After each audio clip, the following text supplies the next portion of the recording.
At face value, the names of the Parshios Tazria and Metzora seem completely incongruent with the content of those two parshios. But on closer examination, we'll learn that not only do they make a tremendous amount of sense, but they give us an amazing insight into what Tzaras is all about, how those things that happen in Judaism that feel like punishments from Hashem actually operate, and it helps us to understand and appreciate the unique experience of how we are preparing for Moshiach, particularly in our time. The Parshios Tazria-Metzora seien Leute geführt von Roiv Hashanim. Most years, the way that the parashas work, Tazria-Metzora, alle Hashanim Pshuta, is unless it's a leap year, are mechuboros. They're linked, and we read them as a double parasha.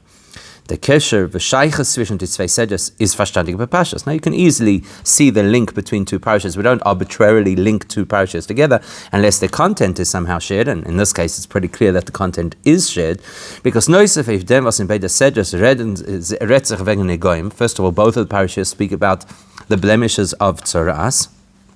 That's obvious. In Parsha Tazria, Nigei Odam and Nigei Begodim, Parsha Tazria speaks about tzaras of the human body and of clothing.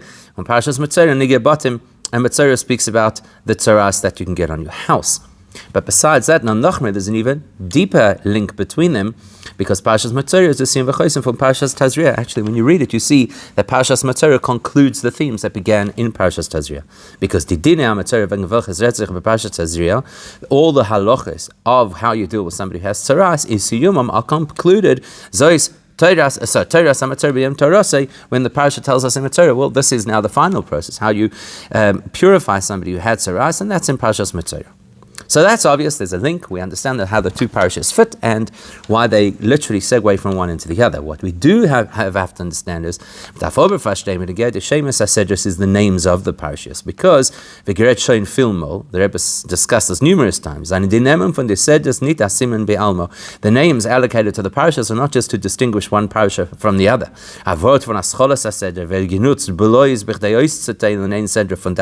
We would just pick a word out of the beginning of the parasha and use that as the marker to distinguish one parasha from the next.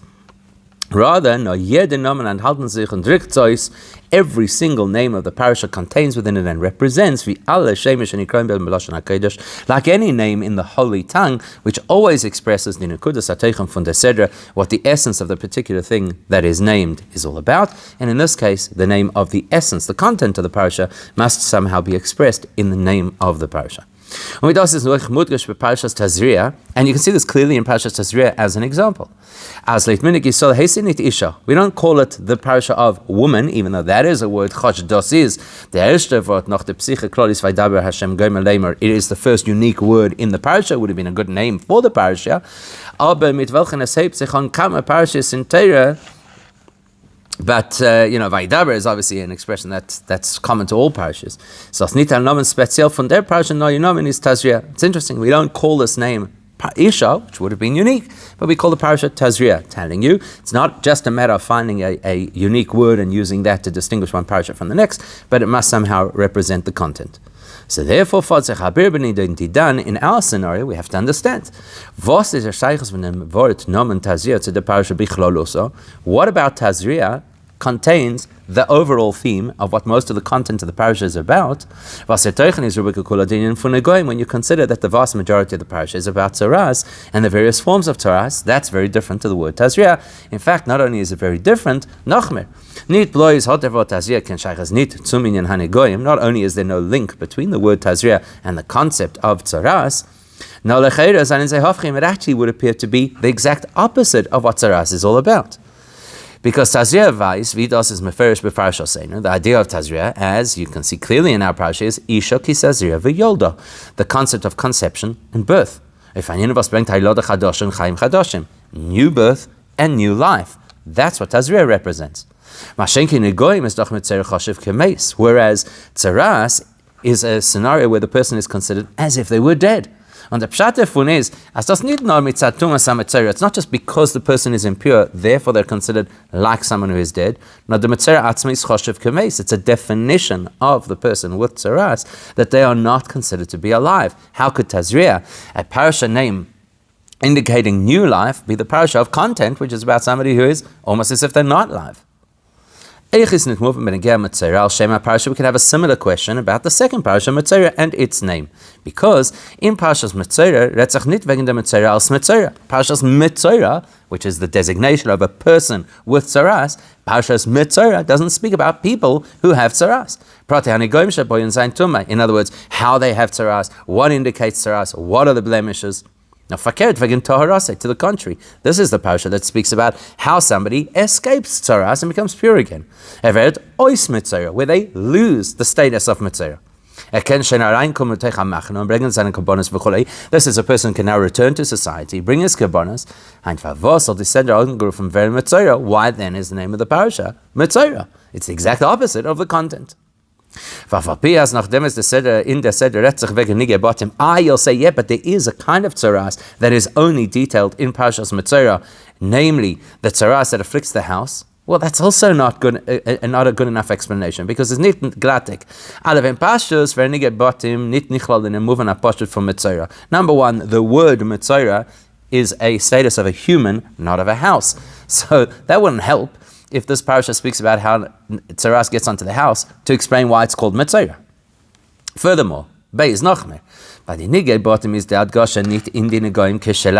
actually, when you examine what's unique about tzaras on the house, different to tzaras on a person, is we don't focus on the fact that it's negative. Al sinyan bilti rotze. Look at what Rashi says, and Rashi gives us the simplest understanding. And he says it straight away, as soon as the Torah speaks about Hashem afflicting homes with tzaras, that basura hilamis, it's actually it's good news that they're being told that they will have this tzaras that will afflict their houses, because as Rashi explains, the previous owners of those homes, the Amorites, would hide their valuables in the walls. Here, because of the tzaras, the people would have to smash the walls. They'd find these massive treasures. It was actually good news. So it really doesn't fit the theme of Metzora. Mashenka Metzora is Adra, but if you how does Rashi explain Metzora? Very differently. Because in Midrash Chazal of Tchilas Parsha Seinu, and the Midrashim definitely discuss this in great detail, Metzora indicates lack, it indicates affliction or punishment, which is directly related to something very negative. Lashon hara, speaking badly about other people, and arrogance. So, nigei batim, the tzaras of the house, which is actually really positive, doesn't fit with the word Metzora, which is quite a negative word. The other interesting thing about Metzora is that you actually find there are two different places that discuss the name, or two different sets of places, and they use different names. So we call it Minhag Yisrael, our custom. The same way that it's recorded in Shulchan Aruch, is Metzora, to call this parasha Metzora. But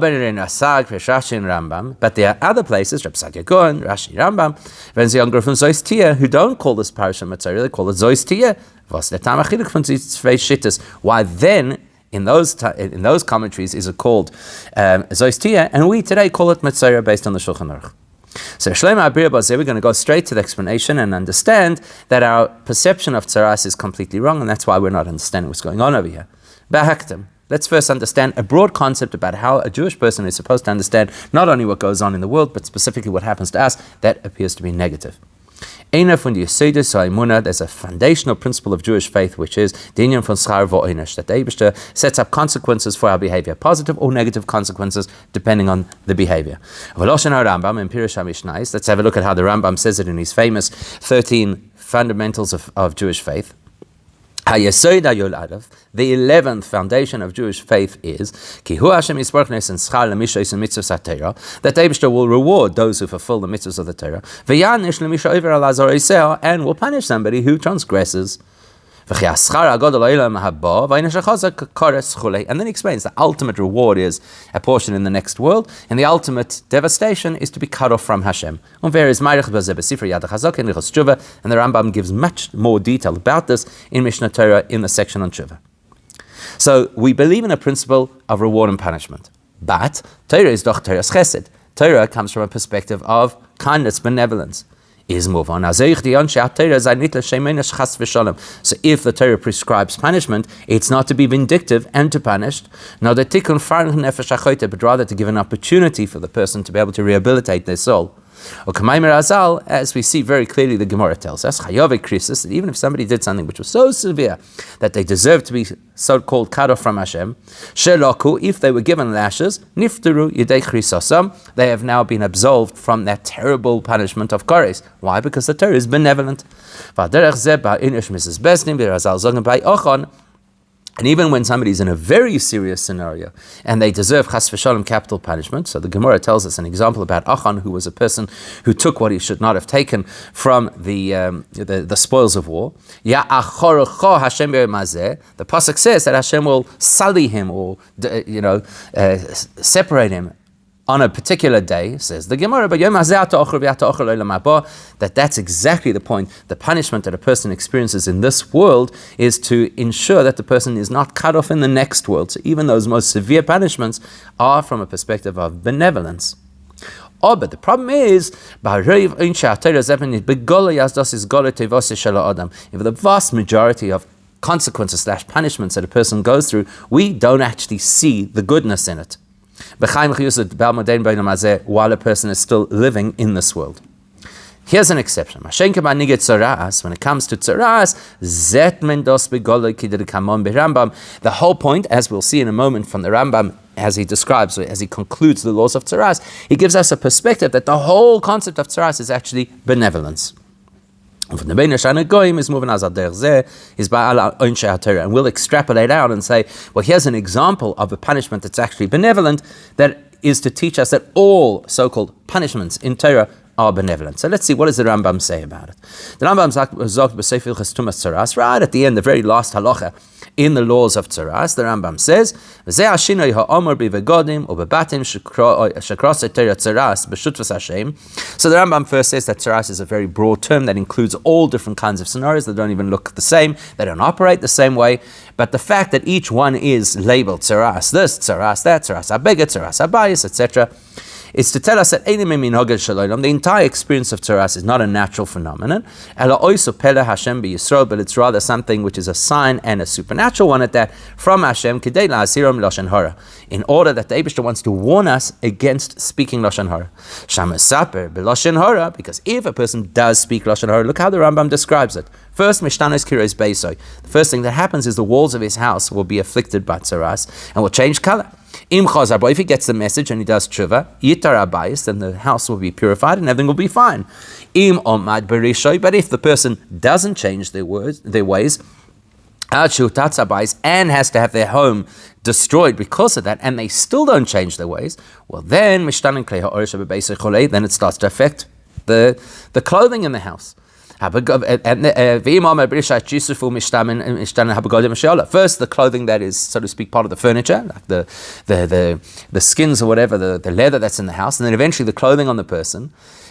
Until eventually it becomes his own body that gets the tzaras. And then at that point the person will be completely excised from the community and publicized that this person has to be in this quarantine until the person learns not to engage in wicked speech, which is cynical scoffing and Lashon Hara. In other words, that means that the Eibishter is changing the rules of nature to warn us not to speak Lashon Hara. Was the far is to say there. That's why the way the Eibishter does it is that the Eibishter brings us them shine free in the bottom. First, the Eibishter affects the homes, and then then he affects the clothing. Why? Because the Eibishter wants to slowly intensify the warnings to keep a person away from Lashon Hara. In other words, the Rambam is telling us it's not simply to punish, it's actually to help a person improve themselves. And even the fact that the Metzora has to then be quarantined, which as the Rambam describes, he is put into quarantine and it's public. Like the pasuk says, he has to sit alone outside of the camp. is mit dem Torah, das also from Peilen Shli Sasik B'Sichas Harishayim Shoel Tzonah for Lashon Hara. Even that, the Rambam says, is not for the purpose of segregating him, but educating him to ensure that he no longer behaves in this particular way. That is the clue to understanding why the parsha that describes all of the negativity of tzaras is actually called Tazria, the conceiving of a new life. Tazria is the Ascholas HaLeida von Chaim Chadoshim Kenal Sif Aleph. Tazria means the seeding of a new life. In exactly the same way as you would seed produce. As therefore, with the intention of as you plant the seed, so something brand new will grow. As is the Teichen Inyan Hanegoim from Parsha Tazria, that's the message of Tazria to tell us that the objective of tzaras is to grow something new. Whether it be the blemish of the tzaras, or inside the heskeve hechlet from the mitzvah, vaser is moved on the mufusam levadoi, and the segregation of the person who has the tzaras, who has to now be alone and publicized, is not intended solely to punish and cause negativity for the person with tzaras, but rather these are processes, details of a process that allow this person to spiritually heal. As is a larainen aseda from Chaim Chadoshim, that will prompt this individual to now live a new life, Tazria, a life in which he will be removed from and have nothing to do with that overly negative conversation of Lashon Hara, etc. And seeing as we know that the Torah is always lessons and lessons that extend beyond the immediate message of the Torah is move on. As from Parshas Negoim is that this story of Tzaras is there to teach us how we should perceive all of the punishments in Torah. As in Yolim is apilum yuchedes from the Meibishn zum Taken sein dem Eden, that every so-called punishment is actually intended to help heal the individual, to reintroduce an upright, forward way of living. Now, that explains why Tazria is the appropriate name for the parasha that describes the ailment of tzaras, because it's actually to heal a person spiritually. Now, how come out of all the various possibilities of punishment does the Torah make this lesson so clear in the scenario of tzaras? Well, the answer is because tzaras is so severe, so it will catch our attention, and then we'll see something so severe is positive, kal v'chomer for things that are not so severe. Because, as we've mentioned, the person with tzaras is considered as good as dead. And even without that, everybody acknowledges that tzaras is one of the harshest kinds of impurity that exists.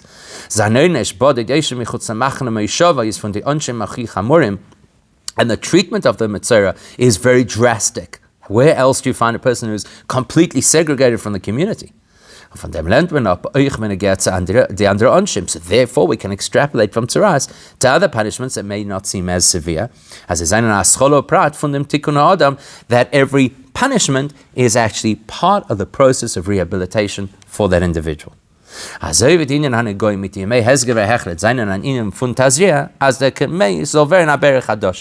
exactly the same way as we've just seen here, that the case of tzaras is actually tazria, the seeding of a new life, we can understand that that applies to every other kind of punishment.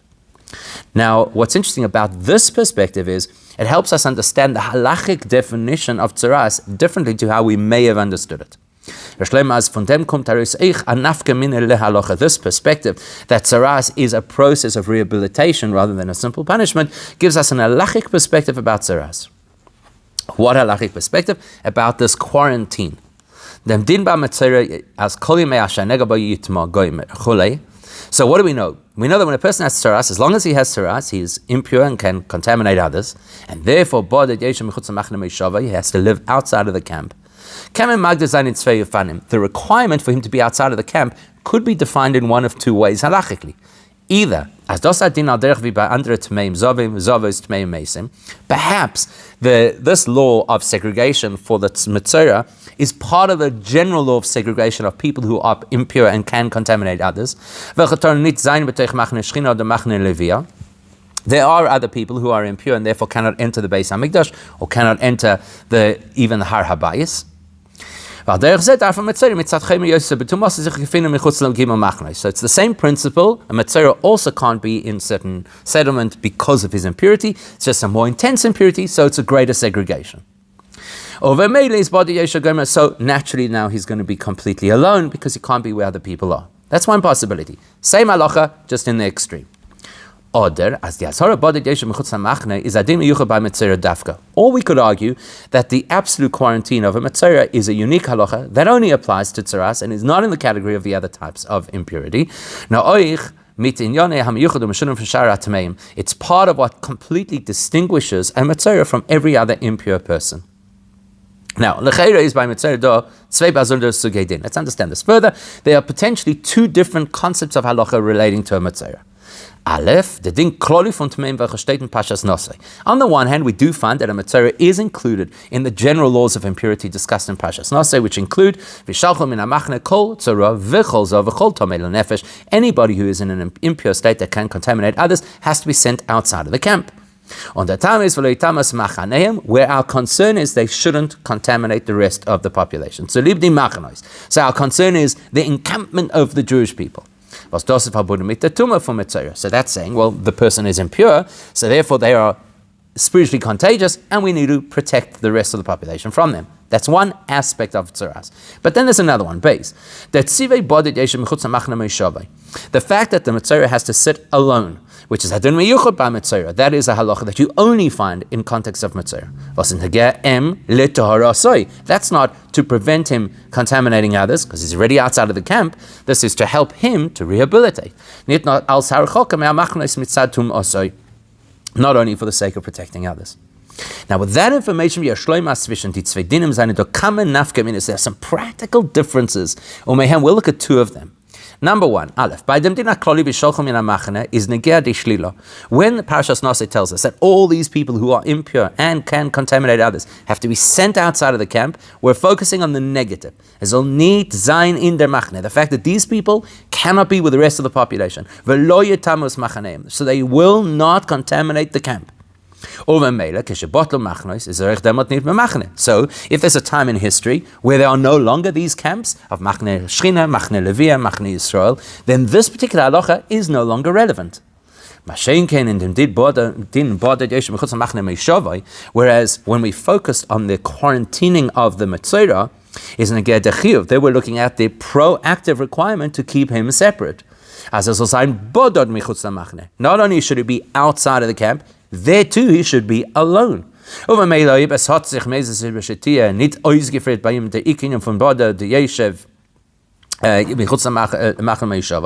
for some reason this didn't happen, there is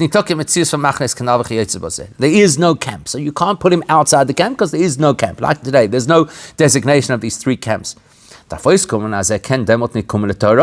if we can't give this person the opportunity to be away from everybody else, then we are not allowing them the possibility of rehabilitation, something the Rabbi has explained in detail elsewhere.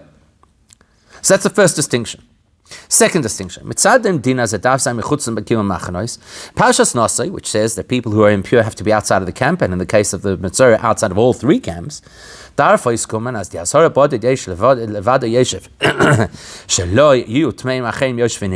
we would understand that when we're told that the Metzora has to be alone, what we actually mean is he can't hang out with other people who are impure from other causes, like Tmei Meis, people who be contaminated by the impurity of a dead body, Zovim Vezovis, people who have bodily causes of their impurity. But as long as he's outside of the camp, there'd be nothing to preclude him from being with other people who have tzaras. Whereas, but when you include the imperative that says he must be alone, that means he can't hang out with other people who have tzaras outside of the camp as well. Only if he is absolutely alone, quarantined outside of the camp, then he'd fulfill, as the Rambam calls it, the requirement to be alone and publicized. And that would be the only way to prevent him from continuing this negative speak, which got him into the tzaras in the first place. Especially if you think about it, if we were to allow the Metzora to hang out with other Metzoraim who clearly have a Lashon Hara problem, and especially especially if he's only hanging out with them, it would actually be counterproductive. It's like putting criminals into prison and finding that not only do they they don't rehabilitate, they actually become worse. So now we've looked at the pshat, we've looked at the halacha, as negoim is an ois and avorn abzuchten naiden von lashon hara, and we've understood that the entire purpose of tzaras is to warn a person and edge that person away from lashon hara. Und als Eber ist noch weiter reingezogen geworden in dem Business Mishtan oder wie Tzara. And if the person doesn't take the hints and gets further into their spiritual mess to the extent that they get tzaras, then we have to take these drastic measures and completely quarantine the person, because only that will allow him never to speak badly about other people. The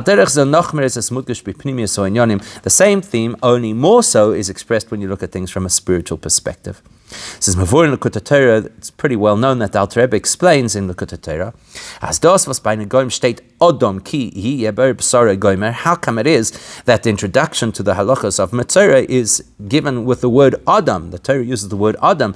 The Torah Adam was is the Shem HaMayla von Eden. Adam is a name that is reserved for greatness and reserved only for the Jewish people.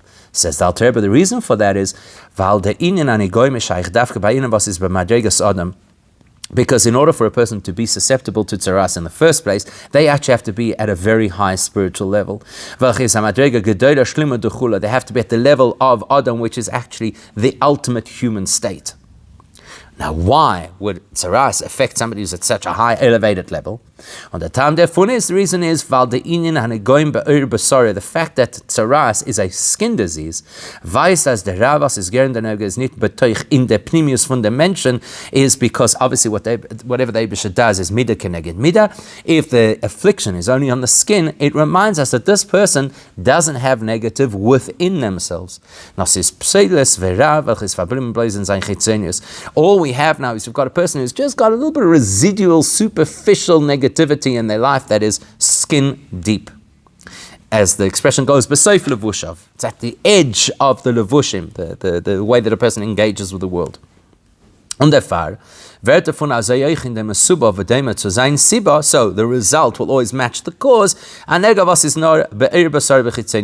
Because this is a person whose spiritual negativity is so superficial and light, therefore the affliction that they experience is only on the skin, and it's not something that really affects them on the inside.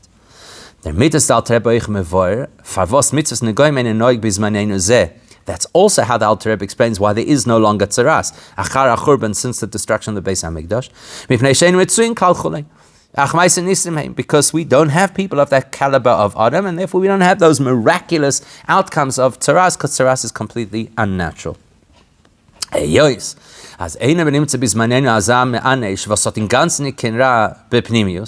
So what Alter Rebbe is basically saying is that in our generations there is no person who deserves a punishment that is so light, because they are so intrinsically good with just this absolutely superficial negativity.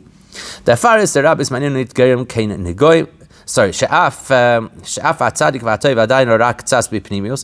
as the Alter Rebbe says, even people who in today's world are considered to be tzaddikim and the best of the best, they still unfortunately also have issues within themselves that have to be rehabilitated. Therefore we don't have the style of negativity that produces tzaras in today's world. If he says now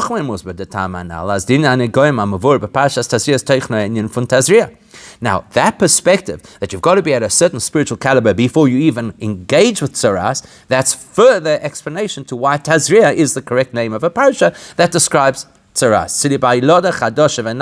That the whole tzaras is only to facilitate new birth and higher experience of life.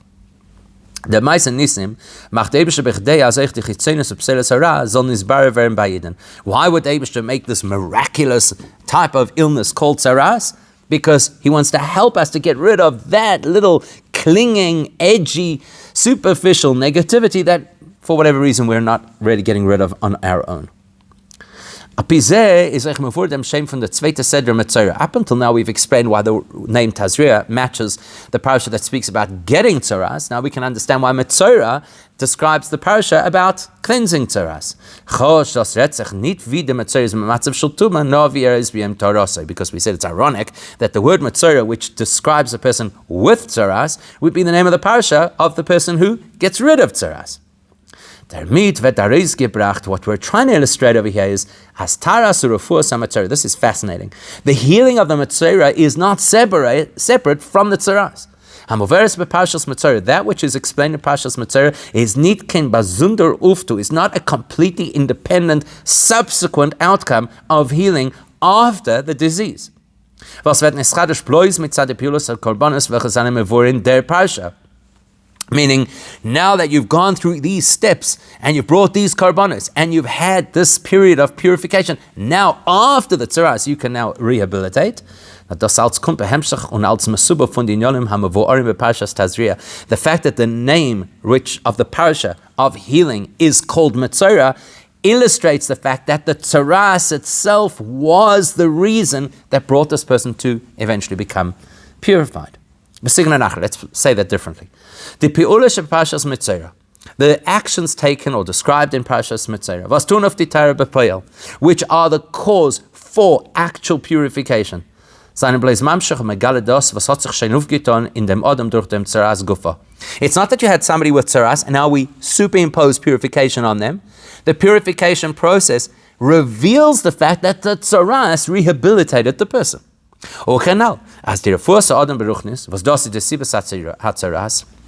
As we've already explained, how does the person heal spiritually, which would obviously then reflect in the clearing up of the tzaras, is durch the tzaras. Is through the process of first the warnings of tzaras, and eventually, if that doesn't help, the segregation of living outside of the camp. That's why the parasha is not called the day of cleansing or purifying or something like that. Which would emphasize that purification starts from here on. It still retains the name Metzora. So that we understand this purification you're about to see is the result of the Metzora. It's because the person went through that disease which forced them away from their bad habits, and that started to rehabilitate them. Everything we've discussed until this point is about an individual who has tzaras and how the tzaras is helpful to them and actually elevates them to live a whole new life. Is movement again the same principle can be applied to us as a nation as a whole. That when we're in Golus, we're isolated in Golus, we're outside of the camp of holiness, we're outside of our land, we're outside of the Beis HaMikdash. So we're like a Metzora. The avodah von Idum is Golus is von Tazria. Now the entire process and intention of Golus is like Tazria, to plant, to cultivate, to create a whole new life. The objective of Gula is that something new should grow, and it should begin to grow in the Golus experience, not that it will bring to a time when Moshiach comes and then will grow. The Alter Rebbe sagt in Tanya, as the Alter Rebbe clearly says in Tanya, as the Giluim Telioset Zainen, that whatever great spiritual experiences will happen in the time of Moshiach, they are all tolui, completely dependent on our behavior during the time of the Golus. We facilitate the Messianic experience. What causes the reward of a mitzvah to happen? The mitzvah itself. In other words, whatever is going to be achieved at the time of Moshiach, and specifically after Tchias HaMesim, it's not something separate and independent from our current experience of Golus. That will be the emerging growth, which grows from what we plant now during the Golus. And therefore you take these two names of these two parashas, put them together as they are combined in most years, and it gives us a tremendous lesson in our spiritual development. There's no question we have to learn Torah and do mitzvahs out of complete dedication to Hashem. But that's what the Eibishter told us, that's what we do. Can etrachten, so in that case a person might imagine well, if my objective is to serve the Eibishter, surely it doesn't matter what the result of my avodah will be, as long as I'm doing my avodah. That's the lesson we're going to take from Tazria-Metzora. As beyachad in hanal, is in Maasenu v'Avodah von as in Maasenu v'Avodah von Hagolus darf der Herd werden, as das Hayim von Tazria, was bringt die Tzmicha dem Gilui von Moshiach Tzidkenu. It's not good enough for us just simply to do what David just said because he said so. We actually have to be conscious of the fact that what we are doing is producing the result called Moshiach. So we have to be conscious of the fact that the incredible godly revelation that will occur when Moshiach comes is not separate and independent from what we're doing now in our Yiddishkeit. It's a direct continuum of our avodah. In the Metzora is the Tazria. We're now planting what will grow out and be revealed in the time of Moshiach. Dem Verbund von der Avodah bis man Hagolus Tazria mit Bias HaMashiach Metzora seinen aber da kann man find him. So that's the broad principle, that we have to be able to see the link between our Avodah now and the product, which is the time of Moshiach and the revelations of Moshiach. But the truth is there are quite a number of specifics or angles that we could look at it from. Obviously, every Jew believes in Moshiach and anticipates Moshiach's coming. Because it's a fundamental principle of our faith, and all Jews share that faith. But there could be various ways that abstract faith in the coming of Moshiach could affect our observance of Torah mitzvahs. In our actual practice as Jewish people. One possibility is, a person could learn Torah, do mitzvahs, and say, okay, I know what I'm doing right now is planting the seeds of Moshiach. As das bringt Moshiach. My actions will bring Moshiach. Aber zu ihm, zu sein Avodah hat das nicht. But it's not something, it will do that, it will have that effect, but it's not something that I feel or experience as a connection to my personal avodah. First of all, let's be honest, the average person is not consciously learning Torah and doing mitzvahs so as to facilitate Mashiach's coming. And and unfortunately, many people are not bothered by the fact that Mashiach could be delayed a little bit. Next week, we'll read Metzora next week. This week is Tazria. Now we're focused on our avodah. Later we'll talk about Moshiach. In fact, the person may even accept the possibility that Moshiach will only come to another generation. The individual could be very satisfied with the fact that I'm doing spiritually good things. I'm doing what the Eibishter wants. I'm learning Torah. I'm doing the mitzvahs.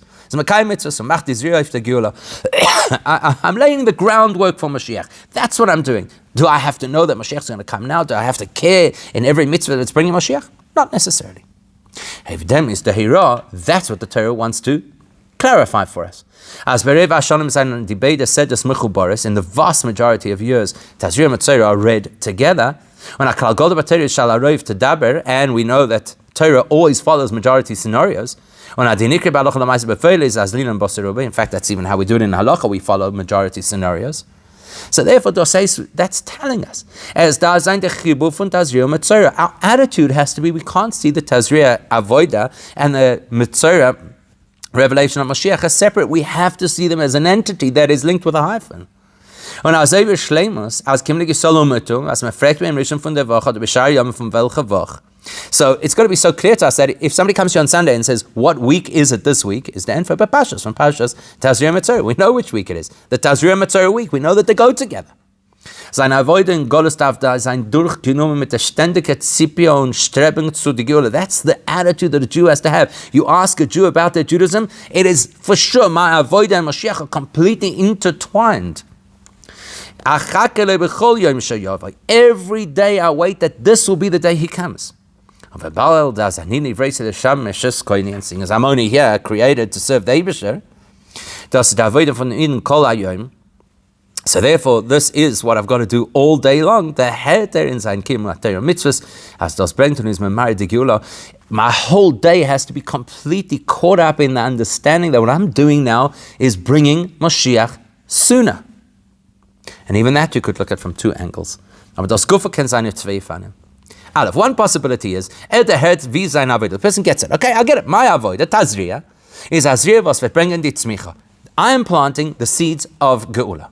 Die Geula. Aber das in ein Eifel von Zois Tiyeh. But like the Rambam, Reb Sadia Gaon, like Rashi says, the parasha should be called Zois Tiyeh. This will be something. Baba Yosei Tehei. It will be something in the future. Als noch Azach, was wird sein Menifrod.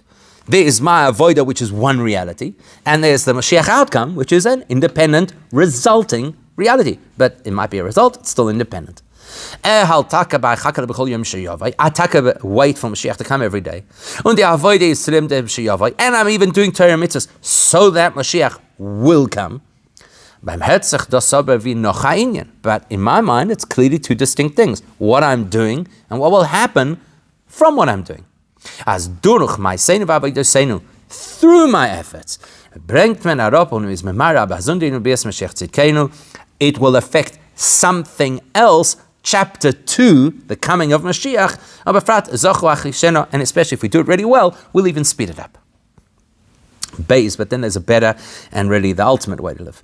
As Ba'im is Tazria Metzora Mechubara is the ideal way is to see the Tazria and the Metzora are absolutely one. The fact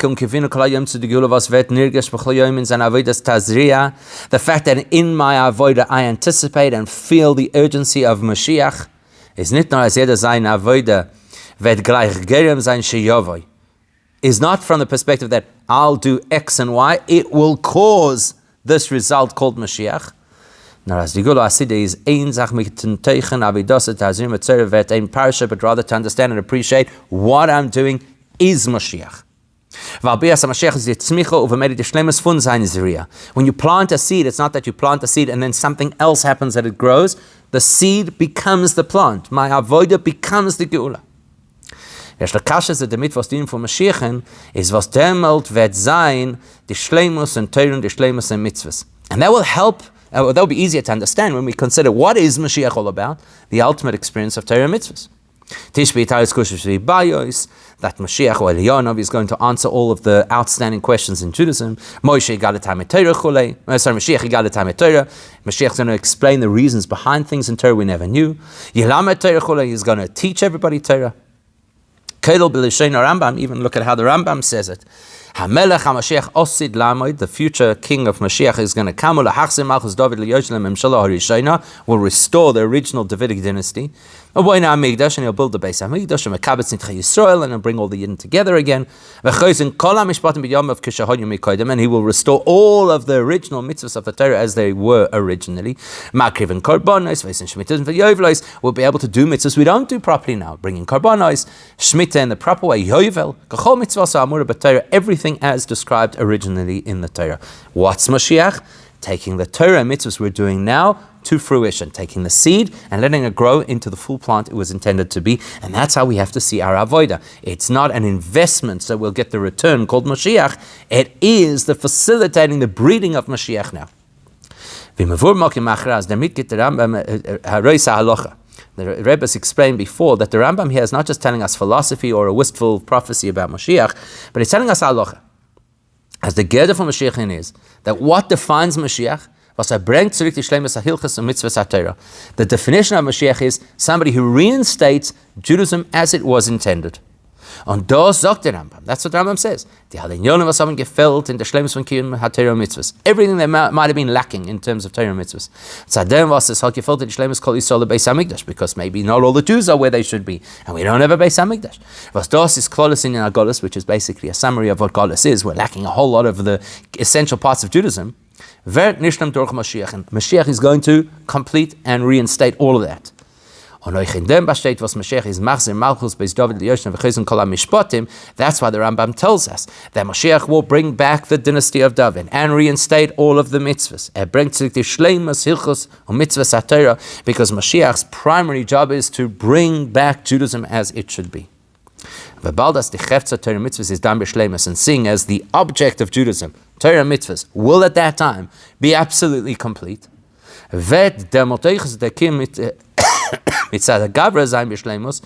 Not only will the object, Judaism, be complete, but the practitioner, the Jews, will be able to do it in the most complete way. Varum, again, as the Rambam says, will be freed of all of those external forces that impede us keeping Torah and mitzvahs properly. And not only will we not have anti-Semitism or laws against the practice of Torah and mitzvahs, but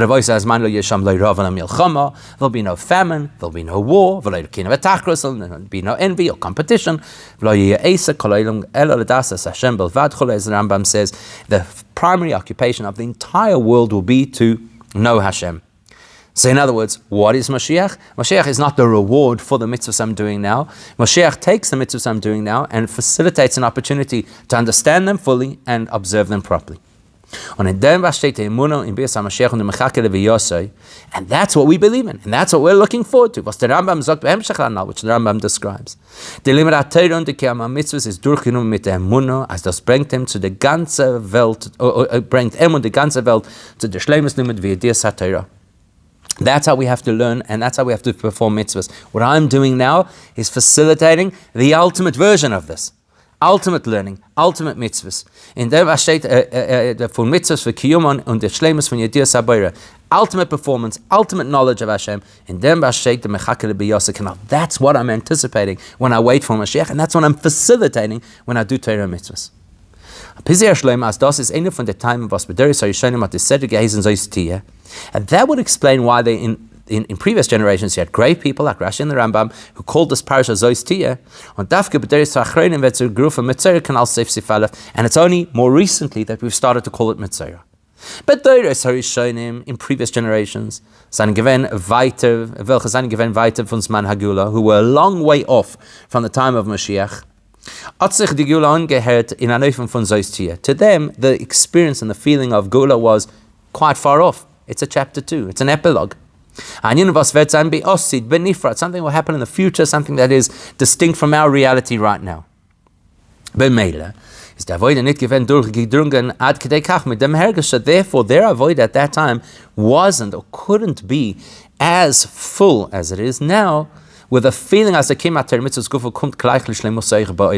we're about to take our Torah mitzvahs to the ultimate. Through our avoid, and now it's going to translate into the ultimate way to keep Judaism. Because to them, the Gula was a long way off.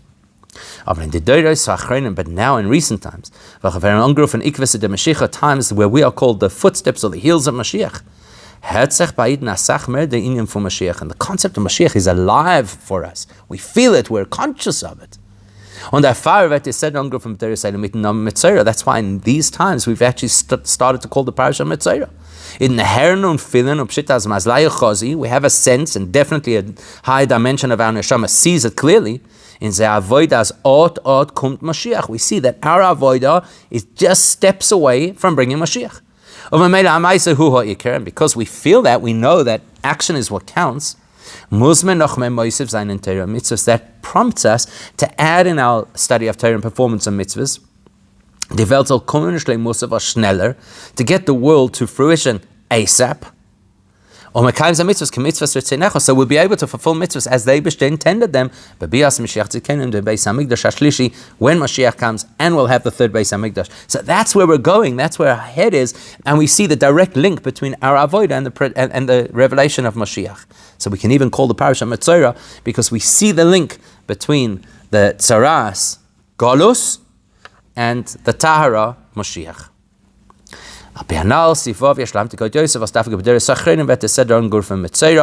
And we can even take it one step deeper in appreciating why we, Dafka, nowadays call it Metzora.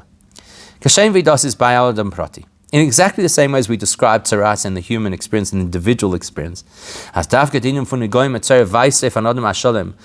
who could have Tzaras? Well, the fact that somebody has saras indicates that that person is actually on an extremely elevated level of personal wholeness. Somebody who's really aligned themselves properly in terms of who they are. Says just as the Alter Rebbe says, there's the hem of the garment is still not clean. And because the spiritual inappropriateness is so superficial, so the disease that manifests is only a skin disease. The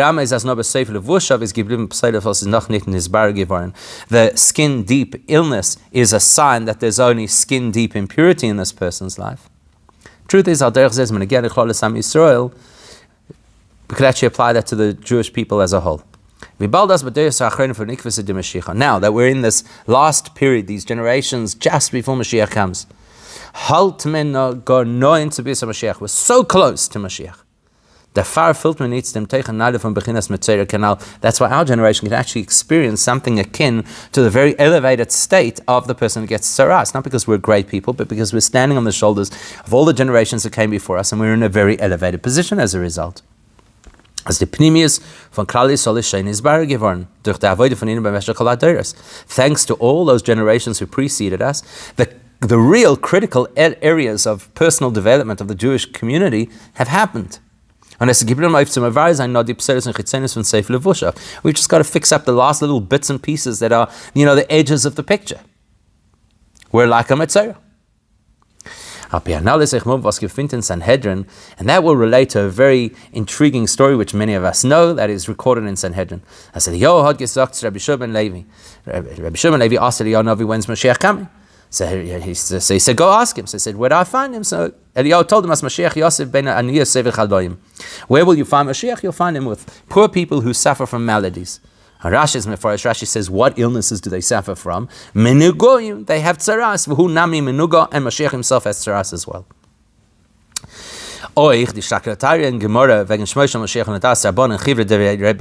Similarly, within a couple of pages of that, the Gemara speaks about the potential names of Moshiach. And one name that's put forward is the Metzora from the yeshiva, Chivra Debei Rebbe, Metzora Shabeis Rebbe, as Rashi says.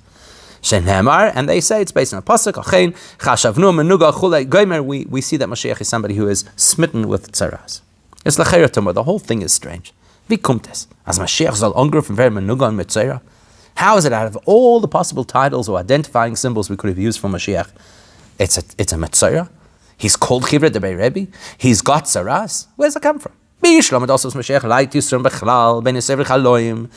that Moshiach might have physical suffering and therefore he's found with the people who suffer, that makes sense. In Gemara bring them pasuk, because Rashi will quote the pasuk in Yeshaya that tells us because there is a description that Moshiach is wounded because of our averos and he suffers for our mischoices. And that's even one of the names that the Gemara produces for Moshiach, somebody who suffers. But why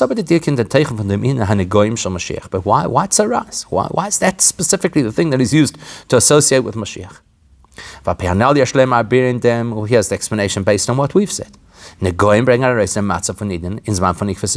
whole concept of tzaras we've described as not all negative. In fact, to the contrary, it's got a very positive element to it. And in this case, it's the positive description or understanding of who the Jews are in the period just before Moshiach comes. These are people who, by and large, the vast majority of spiritual work has been done. Whatever negative we find, even though it might be so in our faces, well, that's because it's actually on the outside. It's actually quite superficial. But fundamentally, we deserve Moshiach. You see this reflected in Moshiach's response to Rabbi Yishmael Levi's question of when are you coming? He says, I'm coming today. On the Asbara from Eliyahu has to afterwards explain it to Rabbi Yishmael Levi and say, what he was telling you is the pasuk, I'll come today if you listen to my voice. Now, Klal B'Torah, we have a Jewish principle, you don't take a pasuk out of its natural, out of its simple context. Man meint nicht Chelek sein, der Pirish HaPoshet von Hayom, was Moshiach hat gesagt. Hayom means Hayom. When Moshiach said today, he meant today. As Hayom is a matzah von Zochu. In other words, he's telling him, the people deserve Moshiach already. Israel zal kommen Hayom. We deserve Moshiach to come today. That's Moshiach's answer to Rabbi Shimon Levi. Now, man is Masman. Then we explain technically. So why Taka didn't he come? It's weil hat God gefällt the Shlems from Bekele Tishma, because there's some element still lacking in terms of listening to Hashem's voice, which is the Gemar Habir for Chitzenia Sarah. We haven't yet cleansed the very last vestiges of superficial negativity, like the Metzora. And this is particularly relevant in our time. That was in the time of the Gemara. How much more so in our time? Where we could tell, we could feel in our bones that Moshiach is literally around the corner. Like the pasuk says, behind the wall. The pasuk even indicates that the wall is breached. It has holes. It has cracks. The pasuk says, Moshiach is looking at us through those holes. He's looking, when are you going to finish those last little bits and pieces, dotting the I's, crossing the T's, polishing your buttons, and getting rid of that very last tiny, albeit elusive, superficial negativity. As soon as we do that, Moshiach comes immediately.